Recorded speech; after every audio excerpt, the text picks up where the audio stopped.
കടയിൽ കൊണ്ടുപോയ കൊച്ചു ചോക്ലേറ്റ് വലിച്ചു വരും. അതുകൊണ്ട് ഞാനെടുത്ത തീരുമാനം കൊച്ചിനെ കടയിൽ കൊണ്ടുപോകുന്നില്ല. കൊച്ചിന് നിരാശകളിൽ കൂടെ തന്നെ വളരണം.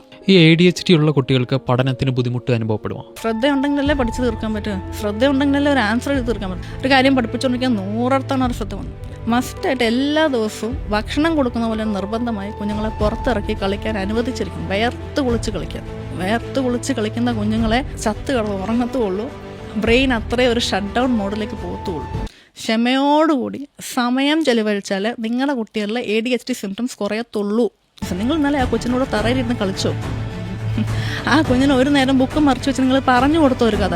ആ ഒരു പാത്രം ചോറ് കഴിപ്പിച്ച ശരീരം വളർത്തുമായിരിക്കും. പക്ഷെ ആ 20 മിനിറ്റ് കൊടുത്ത സ്ക്രീൻ കാരണം നിങ്ങൾ നശിപ്പിച്ച് കളഞ്ഞത് ആ തലച്ചോറിനെയാണ്. ഒരു ഡൈനിങ് ടൈം ഒരുമിച്ചുണ്ടെങ്കിൽ നിങ്ങൾ അങ്ങോട്ടും ഇങ്ങോട്ടും നോക്ക്. നിങ്ങൾ അങ്ങോട്ടും ഇങ്ങോട്ടും ഒന്ന് മിണ്ട്. 9 മാസം കഴിഞ്ഞ് അമ്മ പ്രസവിക്കാൻ വരും. കുട്ടീനെ ഏൽപ്പിച്ചിട്ട് പോകാൻ. ആരെ ഏൽപ്പിച്ചിട്ട് പോകാൻ? ഗ്രാൻഡ് പാരൻസിന്.